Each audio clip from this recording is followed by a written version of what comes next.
آداب ناظرین، یہ ویڈیو میں نے بنایا ہے. ویڈیو کا موضوع ہے شوکت صدیقی کے بارے میں. شوکت صدیقی کی ناول نگاری. یہ ممبئی یونیورسٹی کے لیے ایک مقالہ لکھا ہے جس کا موضوع ہے شوکت صدیقی کی ناول نگاری، اور اسی مقالے کو میں اس ویڈیو میں ریکارڈ کیا ہے. تو شروع کرتا ہوں. سب سے پہلے میں آپ کو یہ بتانا چاہوں گا، اس مقالے کو میں نے 6 حصوں میں تقسیم کیا ہے. جو پہلا حصہ ہے وہ ہے ناول نگاری کی تعریف. پھر دوسرا حصہ ہے شوکت صدیقی کی سوانح حیات. اور تیسرا حصہ ہے عہد شوکت صدیقی. اور چوتھا حصہ ہے شوکت صدیقی کی تعلیم. اور پانچواں حصہ ہے شوکت صدیقی کی ادبی خدمات. انہوں نے کیا کیا لکھا ہے وغیرہ. اور شوکت صدیقی کی ناول نگاری، یہ آخری اس کا حصہ ہے. یہ 6 حصوں میں تقسیم کیا ہے اس مقالے کو. تو شروع کرتے ہیں ہم ناول کی تعریف کے ساتھ. بسم اللہ الرحمن الرحیم. ناول کی تعریف. پہلے تو ناول کا لغتی معنی: مسلسل اور لمبا قصہ جس میں متعدد افراد کی کردار نگاری کی گئی ہو. کچھ مقبول مصنفین کا ناول پر نظریہ. مشہور انگریزی زبان کے مصنف جناب ڈینیل ڈیفو، جنہوں نے اس فن کی بنیاد ڈالی ہے، وہ فرماتے ہیں: قصہ بنا کر پیش کرنا بہت ہی بڑا جرم ہے. یہ اس طرح کی دروغ بافی ہے جو دل میں ایک بہت بڑا سوراخ کر دیتی ہے، جس کے ذریعے جھوٹ آہستہ آہستہ داخل ہو کر ایک عادت کی صورت اختیار کر لیتا ہے. اور یہ اس کا حوالہ ہے، کتاب کا نام ہے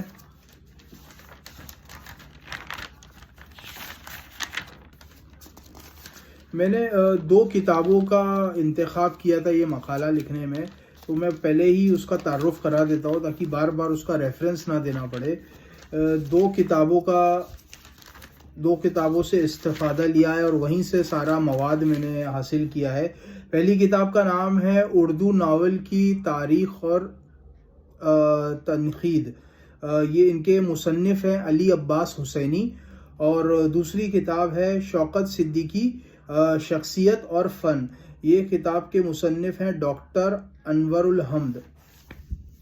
تو واپس اپنے مقالے کی طرف آتے ہیں. تو یہ تھا مختصر سا تعارف بجانب انگریزی ناول نگار ڈینیل ڈیفو. ان کا یہ ماننا ہے کہ ناول نگاری میں حقیقت اور سچی کہانیاں ہونا چاہیے. ایک زمانہ تھا کہ جہاں پہ ما فوت الفطری کردار ہوتے تھے کہانیوں میں. اور ما فوت الفطری کا مطلب ہے کہ جیسے پریاں، جن وغیرہ وغیرہ، جیسے الف لیلا جیسے. تو ان کا یہ ماننا ہے کہ حقیقت بیان ہونا چاہیے کہانیوں میں. تو شروع کرتے ہیں واپس سے. ڈینیل ڈیفو کے اس قول سے یہ پتہ چلتا ہے کہ ان کی نظر میں قصہ کو حقیقت بیان کرے اور کوئی نہ کوئی اخلاقی سبق ضرور دے.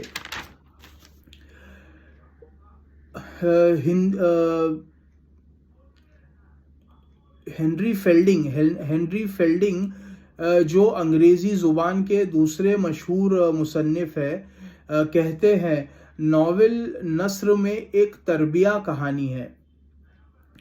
توبیاس جارج اسمولیٹ: ناول ایک پھیلی ہوئی بڑی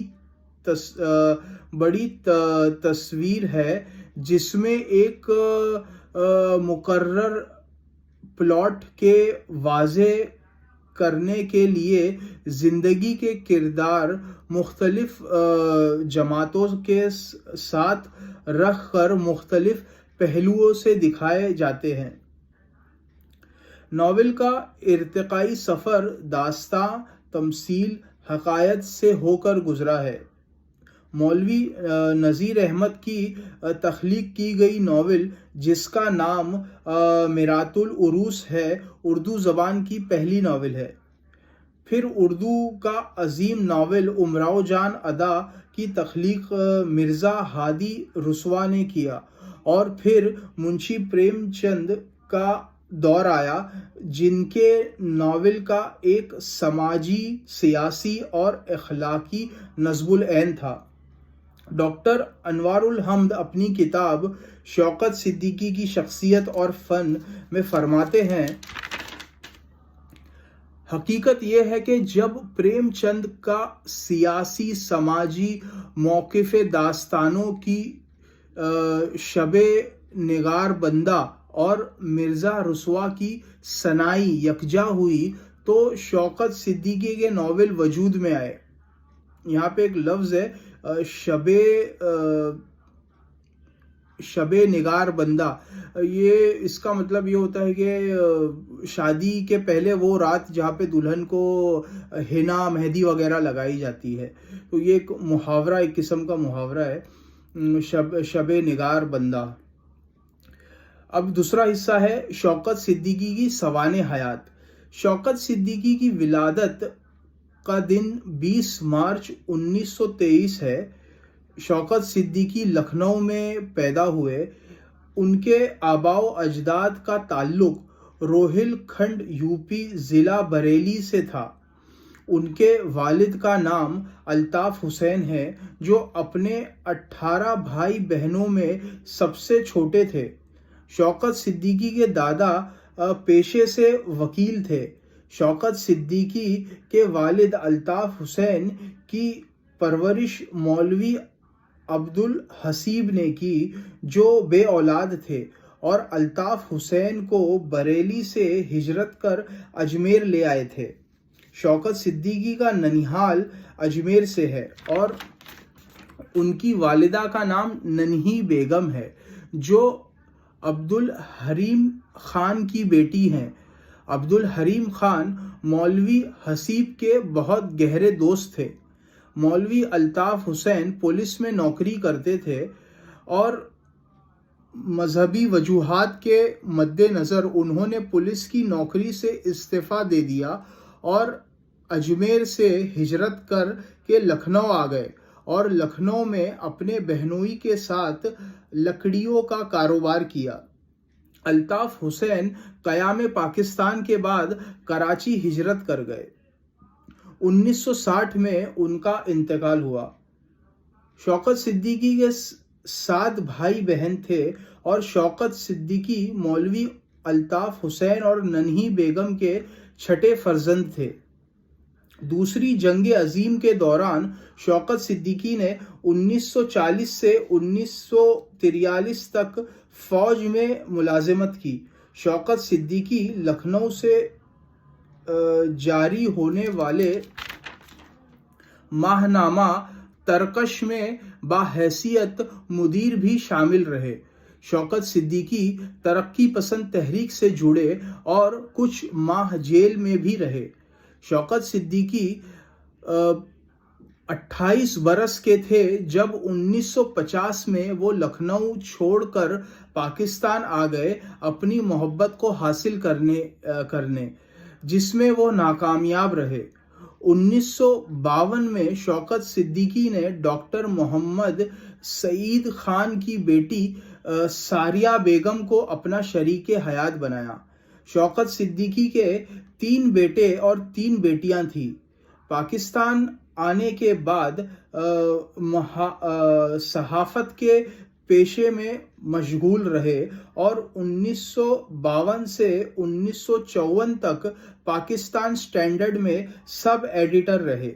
1954 سے 1960 ٹائمز آف کراچی، 1960 سے 1963 مارننگ نیوز اور بھی کئی روزناموں میں بحیثیت سب ایڈیٹر اور چیف ایڈیٹر ملازمت کی۔ 19 1984 میں صحافت سے دوری اختیار کی اور تخلیق ادب میں خود کو مصروف کر لیا۔ شوکت صدیقی کی ناول خدا کی بستی کے لیے انہیں آدم جی ادبی ایوارڈ ملا۔ جانگلوس لکھنے پر 1997 میں پرائڈ آف پرفارمنس کے ایوارڈ سے نوازا گیا۔ 2002 میں انہیں کمال فن ایوارڈ دیا گیا اور 2003 میں ان کی ادبی خدمات کے صلے میں ستارہ امتیاز دیا گیا۔ 2004 میں انہیں دوحہ قطر میں عالمی فروغ اردو ادب ایوارڈ ملا۔ شوکت صدیقی طویل علالت کے بعد 19 دسمبر 2006 کو یہ دنیا چھوڑ گئے۔ ان کو کراچی میں دفن کیا ہے۔ شوکت صدیقی کی تعلیم۔ شوکت صدیقی کی ابتدائی تعلیم روایتی انداز میں امام عبدالکریم کے زیر نظر ہوئی۔ انہیں ناظر قرآن پڑھایا اور پھر قرآن کے کچھ پارے مدرسہ فرقانیہ میں حفظ کیا۔ شوکت صدیقی کا داخلہ یحییٰ گنج پرائمری اسکول کی پہلی جماعت میں کروایا۔ شوکت صدیقی نے انٹرمیڈیٹ اور بی اے بھی لکھنؤ میں ختم کیا۔ بی اے کی ڈگری سن 1944 میں حاصل کی۔ خواجہ عبدالرؤف عشرت اور حیات اللہ انصاری یہ دو علمی و ادبی شخصیتوں سے شوکت صدیقی کو اپنی طالب علمی کے زمانے میں کلاسیکی ادب سمجھنے کا موقع ملا۔ شوکت صدیقی نے 1954 میں لکھنؤ یونیورسٹی سے ایم اے کی ڈگری سیاست میں حاصل کی۔ اب بات کریں گے عہد شوکت صدیقی کے بارے میں۔ ان کا جو دور تھا اس میں کیا حالات تھے، ہندوستان کے سیاسی حالات اور معاشرتی حالات۔ شوکت صدیقی جب 18-20 سال کی عمر کے ہوئے تب سیاسی ماحول ہندوستان کی تحریک آزادی سے سرگرم تھا۔ 1940 میں آل انڈیا مسلم لیگ نے تقسیم ہند کا قرارداد منظور کیا۔ 1947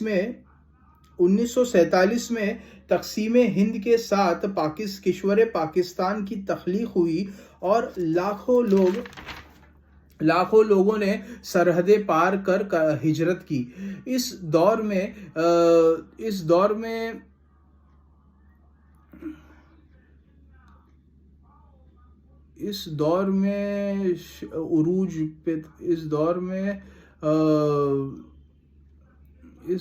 میرا ہی لکھا مجھے نہیں سمجھ آ رہا ہے۔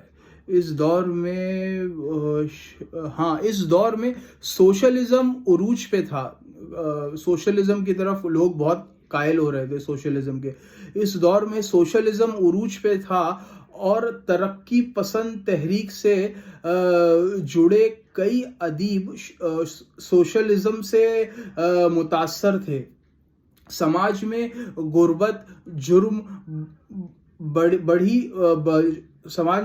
اور جرم بڑھے اور ناانصافیوں میں اضافہ ہوا۔ غریب مہاجرین اس کا خاصا شکار ہوئے۔ ابھی جو 5واں جز ہے یہ مقالے کا، شوکت صدیقی کی ادبی خدمات۔ شوکت صدیقی کو افسانوں کا بہت شوق تھا۔ وہ اپنے لکھے افسانے 7 روزہ رسالے خیام میں شائع ہونے کے لیے بھیجا کرتے اور اسی رسالے میں ان کے کئی افسانے شائع بھی ہوئے۔ شوکت صدیقی نے نثر کے کئی اصناف میں طبع آزمائی کی، جیسے ناولٹ، افسانہ، کالم نگاری، ڈرامے اور دیباچے۔ اختصار کی خاطر یہاں صرف شوکت صدیقی کی تخلیق کی گئی ناولوں کی فہرست رقم ہے۔ پہلی ناول ہے خدا کی بستی، جو 1998 میں لکھی گئی ہے۔ دوسری ناول جو 3 جلدوں میں آئی ہے اس کا نام ہے جانگلوس۔ جانگلوس کے معنی جنگلی ہوتا ہے۔ جانگلوس کی پہلی جلد آئی ہے 1987 میں، دوسری جلد آئی ہے جلد دوم 1989 میں، اور جلد سوم 1994 میں۔ اور ایک اور ناول انہوں نے لکھا ہے 4 دیواری، جو 1990 میں آیا ہے۔ ان کا جو ناول ہے خدا کی بستی، وہ ایک شاہکار ناول ہے۔ وہ بہت ہی مقبول بھی ہوا، اس پہ کئی پاکستانی ڈرامے بنے اور اس کو کئی زبانوں میں اس کو شائع کیا گیا۔ 18 سے 19 زبانوں میں اسے شائع کیا گیا، خدا کی بستی۔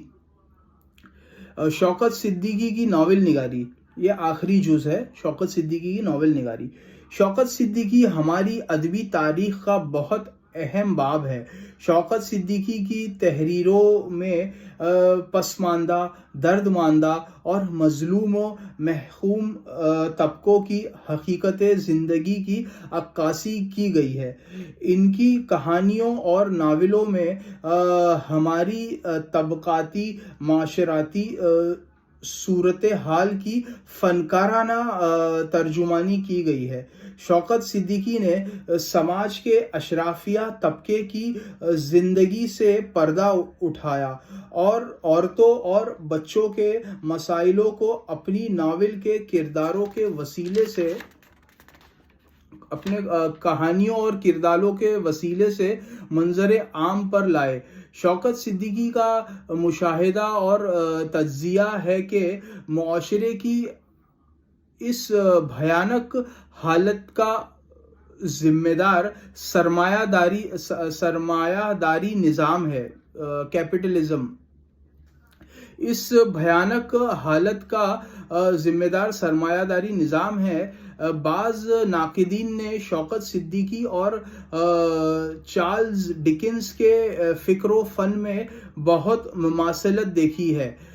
واقعہ یہ ہے کہ چارلز ڈکنس اور شوکت صدیقی نے اپنے دور کی حالت زار پیش کی ہے۔